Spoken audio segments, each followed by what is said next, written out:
नमस्कार, मैं हूं आपके साथ यशी शुक्ला। रणभेरी 2022 में आप सभी का स्वागत है। 2022 का रण तैयार हो चुका है, बिसाते बिछाई जा रही है और हर राजनीतिक दल सक्रिय हो चुके हैं और मंथन में सध गए हैं और हर कोई जनता को लुभाने का प्रयास कर रहा है। और आज रणभेरी 2022 में हम बात करेंगे लखनऊ की विधानसभा सीट लखनऊ उत्तरी की।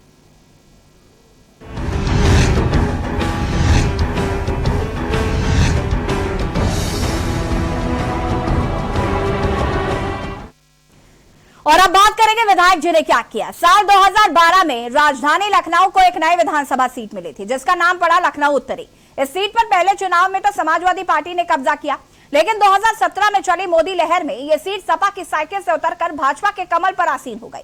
2017 के विधानसभा चुनाव में यहां से भारतीय जनता पार्टी के डॉक्टर नीरज वोरा ने समाजवादी पार्टी के प्रत्याशी और अखिलेश यादव के करीबी डॉक्टर अभिषेक मिश्रा को 27,276 वोट से शिकस्त दी थी। इसके पहले 2012 में लखनऊ उत्तरी सीट से डॉक्टर अभिषेक मिश्रा ने जीत दर्ज की थी और अब 2022 का चुनाव काफी अहम हो गया है। केन्यू संवाददाता ने ग्राउंड जीरो से जनता से बातचीत की है, क्या कुछ लोगों का कहना है दिखाते हैं।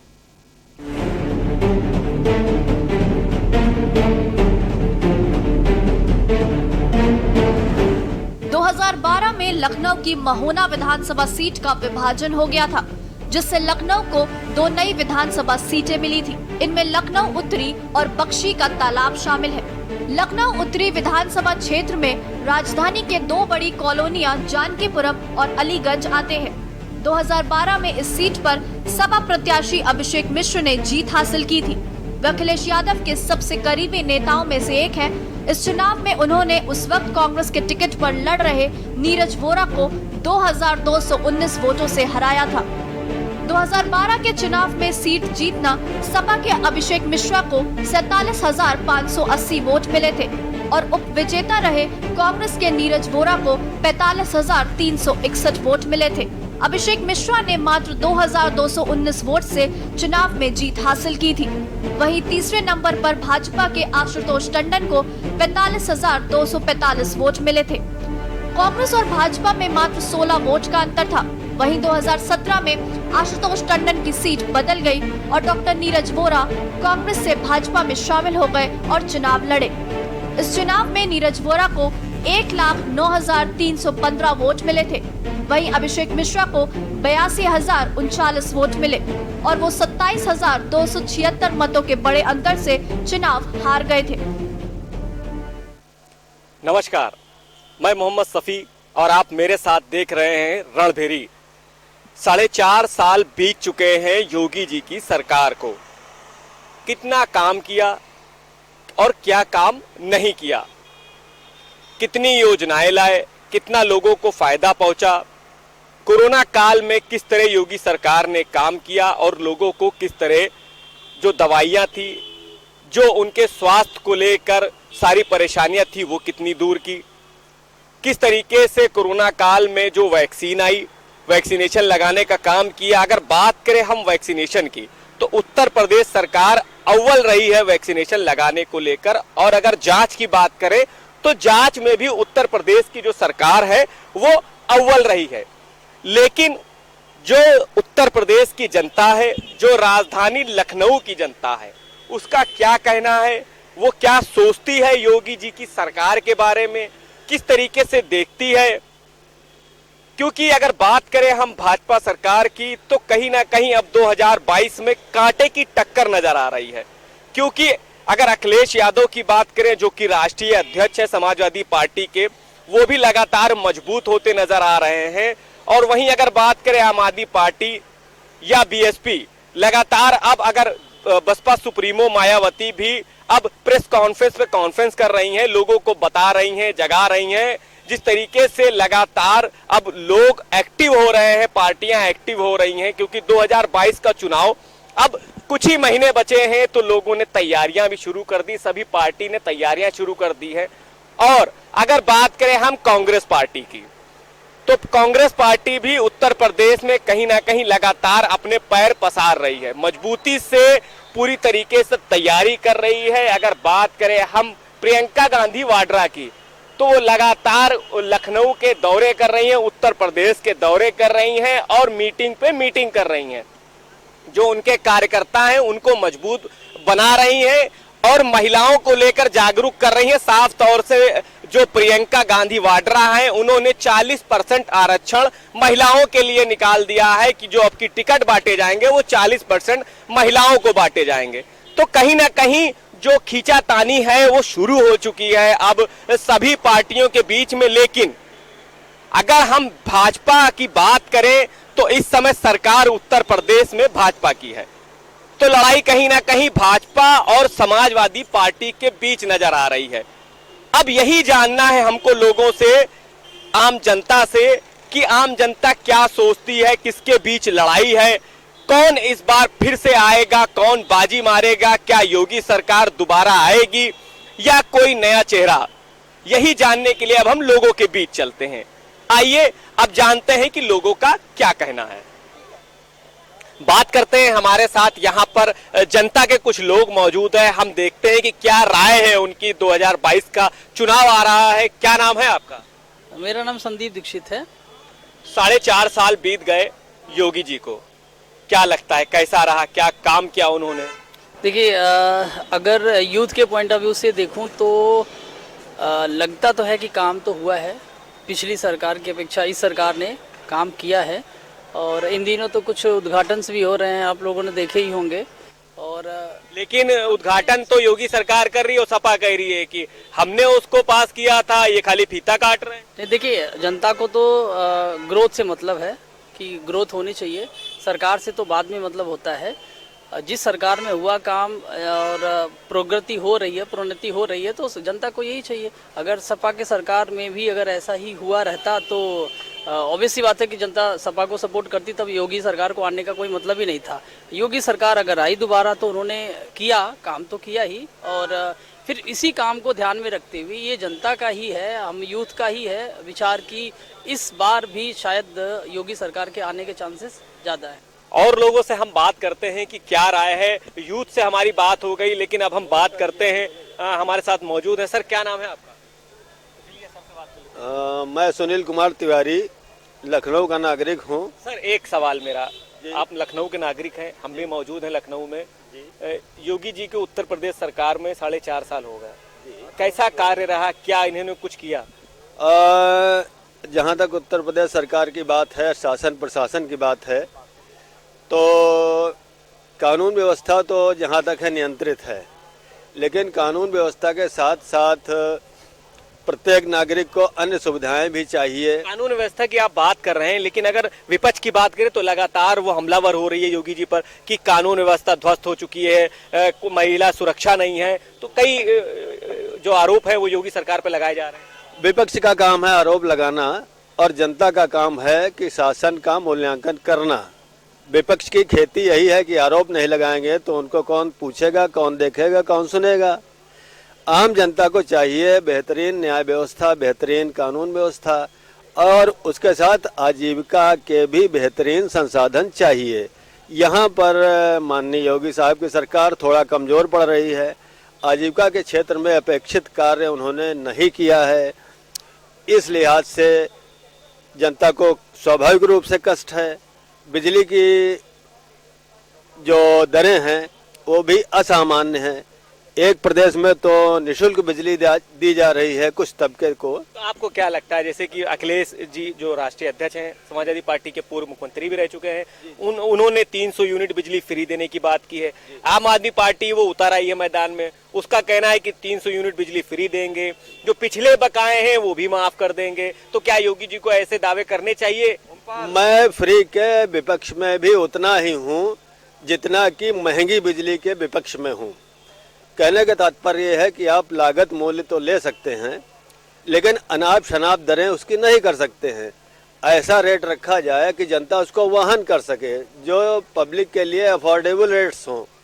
आप निःशुल्क देते हैं, जाहिर आप कहीं न कहीं से कटौती करेंगे या कहीं न कहीं से कुछ, मतलब निःशुल्क देना ठीक नहीं है। बिल्कुल ठीक नहीं है। निःशुल्क 300 यूनिट दे रहे, पूरी बिजली थोड़ी ना दे रहे। नहीं तो निःशुल्क कुछ नहीं मिलना चाहिए। उसकी दरें इस प्रकार होनी चाहिए कि 300 यूनिट तक इतनी दरें रहेंगी, उससे ऊपर इतनी रहेंगी, उससे ऊपर इतनी रहेंगी। आपका कहना है कि यूनिट जो इस समय बढ़ा रखी है उसको कम करें और सही मूल्य लगाएं। बिल्कुल नियंत्रित दरें होनी चाहिए। गरीब तबके के लिए दूसरे रेट में डीजल मिलना चाहिए। अमीर तबके के लिए जाहिर तौर पर BMW कार में हम डलाते हैं डीजल पेट्रोल तो कम कर दिया ना अब सरकार ने। ना यहाँ पे भी मैं अंतर करूंगा। BMW कार में हम डलाते हैं, 1.5 करोड़ की कार है हमारी, उसमें डीजल हम उसी भाव में मतलब डलाते आप हैं। अलग अलग करना चाहते हैं कि स्कूटर वाले का अलग नहीं करना चाहता हूँ।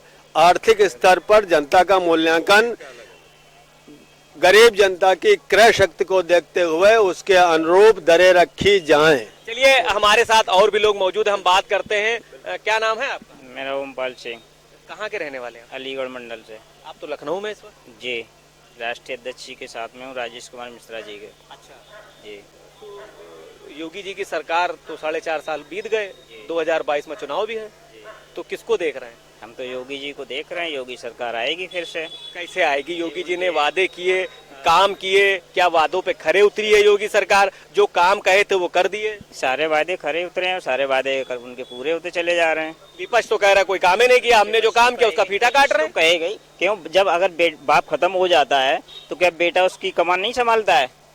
तो बाप कौन बेटा कौन? क्यों? जब नहीं, बाप कौन बेटा कौन? पहले बताइए, बाप कौन बेटा कौन? योगी जी की सरकार जब चली गई, अरे बाप कौन बेटा कौन, ये तो बताइए। अखिलेश जी की जब सरकार जा रही है, जब मुख्यमंत्री जी योगी जी बनेंगे तो उनका कार्य योगी जी नहीं संभालेंगे, कोई पड़ा रहेगा? जो काम अखिलेश जी ने किया पूर्ण नहीं हो आप पाया। बेटे वाली बात नहीं समझ। अरे योगी जी ने जो काम नहीं पूरा कर, अखिलेश जी ने पूरा नहीं कर पाया तो अधूरा काम पड़ा है, तो योगी जी नहीं करेंगे। आप ये मानते हैं कि अखिलेश जी शिलान्यास कर गए, वो पूरा योगी जी कर गए? बिल्कुल नहीं करेंगे, नहीं वो तो करेंगे ही, अधूरा थोड़ी पड़ा। अखिलेश के राज में काम हुआ है जी, अखिलेश की में हुआ है। जो शेष बचा था वो योगी जी नहीं करेंगे, क्या पड़ा रहेगा? बचा हुआ काम किया है कि नया काम किया? नया भी काम किया है ना, अधूरा काम थोड़ी पड़ा रहेगा। बहुत सारे नया क्या काम किया है? ये यूथ हमारे साथ जुड़ के जवाब दे। क्या नया काम क्या किया है? वर्ष से जो काम पड़े हुए थे, बहुत से मुद्दे जैसे दूसरा मुद्दा बताइए। योगी सरकार नहीं निपटाया। नहीं तो विकास उठा रहे हैं कि अयोध्या उठा रहे हैं? ये बताइए, वोट किसके नाम पे दिया जाएगा? ये आपने योगी सरकार पे दिया जाएगा। नहीं, योगी सरकार तो ये वोट किसके नाम पे दिया? विकास के नाम पे विकास भी है और गड्ढा मुक्त भारत के दिया जाएगा कि मंदिर पे दिया जाएगा? मतलब किस आधार पर वोट किया? किसने? योगी जी ने रोड बनवाए, ऐसा थोड़ी नहीं बने हो। गड्ढा मुक्त भारत गया, दे गड्ढा ले गड्ढा, उससे क्या हुआ है? वो तो सब बना रहे हैं, योगी जी ने बनाए, रोड नहीं बनाए, बन रहे हैं। बहुत से बनाए। बताइए भाई, ये तो कह रहे हैं योगी जी ने इतना काम किया। वही तो हम इनसे पूछ रहे हैं कि क्या बना है योगी जी। आप नाम बताइए। शारिक शारिक भाई ये बोल रहे थे कि योगी जी ने बहुत काम किया, अगली बार फिर योगी सरकार। अखिलेश यादव जी का तो हम काम गिना सकते हैं उंगलियों पे। जैसे लखनऊ आगरा एक्सप्रेसवे, आपका गोमती रिवर फ्रंट, आपका डायल 100, आपका एक आना स्टेडियम, सब कुछ तो बना के वही गए। इन्होंने तो काम गिना दिए। आप बताइए। योगी सरकार में कोई जात पात से नहीं चल रहा है। जात पात की तो यहाँ बात ही नहीं कर रहे हैं। जात पात नहीं लेके चलती है। जो भी विकास कर रही है किसी जात पात से नहीं कर रही है। जो भी लाभ दे रही है हर किसी एक को दे रही है, कोई भी जाति का हो। क्या लाभ मिला किसानों को? किसी किसान तो धरने पे बैठे थे इतने दिन से। किसान, मैं भी किसान का ही बेटा हूँ। तो हम भी किसान है भाई, हमारे भी खेत है। बीघा है, किसानों के लिए 2000 रुपए दे रही है, उससे किसान का खर्चा चल रहा है, उससे उसकी जुताई और इसकी 2500 रुपए मुलायम सिंह यादव जी के दौर से सन 2012 से, जब मायावती जी मुख्यमंत्री थी, जब से चल रहा था 2500 रुपए, और योगी जी के राज में आकर के वो 2000 रुपए हो गया किसान भत्ता। नहीं मिला था। इस सरकार को इसमें मिल रहा है। उसमें सब जात पात से मिल रहा था, इसमें कोई जात पात नहीं देखी जा रही है। उसमें जात पात कैसे देखी गई? जात पात से मिल रहा था। कैसे जाति से मिल रहा था, यादव लोगों को मिल रहा है, कई अन्य लोग। ये बड़ा आरोप इन्होंने लगा दिया है कि यादव को मिल रही थी, जात पात देखा गया, लेकिन साबित कैसे करें? इस सरकार, मैं बता रहा हूँ ना, आप देख लीजिए। किसानों में मैं किसान हूँ और किसान का बेटा हूँ। मैं तो यादव नहीं हूँ, मैं भी किसान हूँ, लेकिन मेरे घर में तो मिला। सही है, किसान के बेटे हैं, किसानी में ही रहते हैं। आपने रजिस्ट्रेशन करवाया था ये उसका भत्ते का? जी बिल्कुल जरूरी होता है। ऐसे तो कोई भी मुंह उठा के चला जाएगा और कह देगा मैं किसान हूँ, मुझे भत्ता दो। रजिस्ट्रेशन कराना पड़ेगा कि नहीं कराना? क्या लगता है, मैं अगर आपसे पूछूं कि 4.5 साल हो गए, कुछ महीने बचे हैं, आप यूथ हो, एक बड़ी ताकत होती है, जब इलेक्शन आता है तो यूथ एक बड़ी जिम्मेदारी होती है, उसके ऊपर एक बड़ी जिम्मेदारी होती है सरकार बनाने की, तो किस तरीके से देखते हैं इस सरकार को?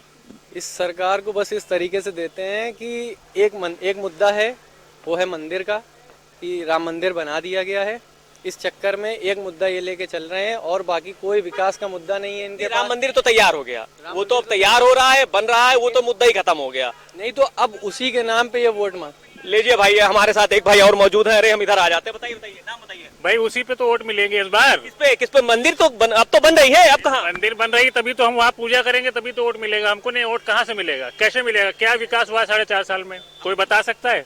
लीजिए, इतने तो उन्होंने शिलान्यास कर दिए। देखिए आज हमारे प्रधानमंत्री जी पहुंचे हुए हैं, जो कि इलेक्शन आते तभी तो शिलान्यास होते हैं, और जब जो है वो जब बनती है सरकार तो उस समय क्या होता है? कौन सी पब्लिक को जो है वो गवर्नमेंट जॉब मिल गई 4.5 साल में, बता दीजिए आप। 2 साल तो कोरोना के निकल के सरकार का ऐसा कहना है। कोरोना के निकल गए, लेकिन ऐसा तो नहीं है कि ऑफिस 2 साल के बाद खुले नहीं, खुले ना। तो 2.5 साल थे, 2.5 साल में कम से कम कुछ तो ऐसा होता है कि कोई सरकारी जो है वो वैकेंसी निकलती। यूपी में आप बता दिए 4.5 साल में कोई वैकेंसी निकली हो, या कोई जो है वो टीचर को जो है वो नौकरी मिली हो। जो संविदा पे थे उनको भी हटा दिया गया, जो संविदा पे थे उनको भी हटा दिया गया, ये आपको जानकारी होगी। तो इस वजह से जो है वो हम कैसे जो है वो योगी जी को वोट दे देंगे? तो आप किसको देख रहे हैं योगी जी के सामने? हम देख रहे हैं सपा को, और किसको देखेंगे? सबसे मजबूत वही है, उसी को वोट देंगे इस बार। भाई सपा मजबूत है, इस बार उसी को वोट दिया जाएगा, भाई साहब का ऐसा कहना है। तो आपको क्या लगता है? 100% में जो है वो 90% सीटें जो है वो सपा को जाएंगी इस समय। 90% सीटें, यानी कि अखिलेश यादव 400 सीटों का दावा कर रहे हैं, ये उसी का समर्थन कर रहे हैं। जी बिल्कुल बिल्कुल वही कर रहे हैं। 3 सीटों में बाकी लोगों की लड़ाई है। हम और लोगों से जान लेते हैं कि क्या राय। मेरा नाम डॉक्टर आर एस शुक्ला है। डॉक्टर साहब हमारे साथ जुड़ चुके हैं, अब ये सही से बताएंगे कि क्या रहा, कैसा रहा कार्यकाल 4.5। ऐसा है, सब ख्याली पुलाव मतलब देख रहे हैं, सपनों में हवा हवाई मुंगेरी लाल के हसीन सपने देख रहे हैं। कौन देख रहा? यही जो सपा बसपा फलाने धमाके जितनी पार्टी। और यहाँ पर रणभेरी 2022 में लखनऊ की उत्तरी विधानसभा सीट की राजनीतिक रिपोर्ट हम दिखा रहे थे, और जनता का क्या मूड है ये आपको बता रहे थे। इसी बीच अब आपको ले जाते हैं पंजाब, जहां पर पंजाब के मुख्यमंत्री चरणजीत सिंह चन्नी क्या कुछ कह रहे, सुन लेते हैं।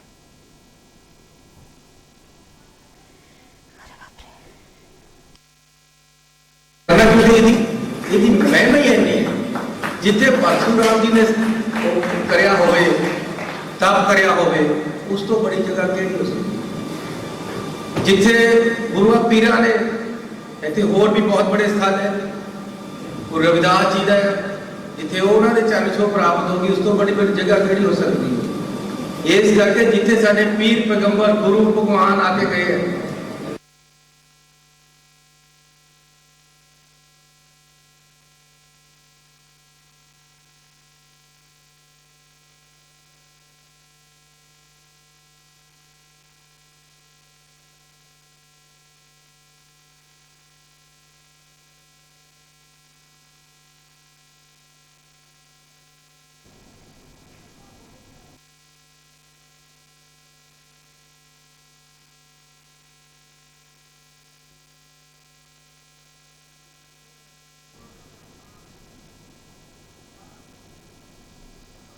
फिलहाल रणभेरी 2022 में इतना ही। देखते रहिए के न्यूज़ इंडिया। नमस्कार। इस कार्यक्रम के प्रायोजक करता है गोल्डी मसाले। और स्वाद ऐसा तो रिश्तों में गुस्सा कैसा।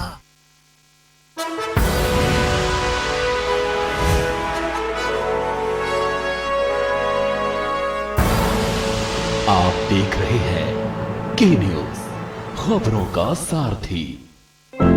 प्रधानमंत्री जी के महासंकल्प को आत्मसात करते हुए मुख्यमंत्री पुष्कर सिंह धामी के नेतृत्व में उत्तराखंड सरकार जल जीवन मिशन को बेहतर तरीके से क्रियान्वित कर रही है।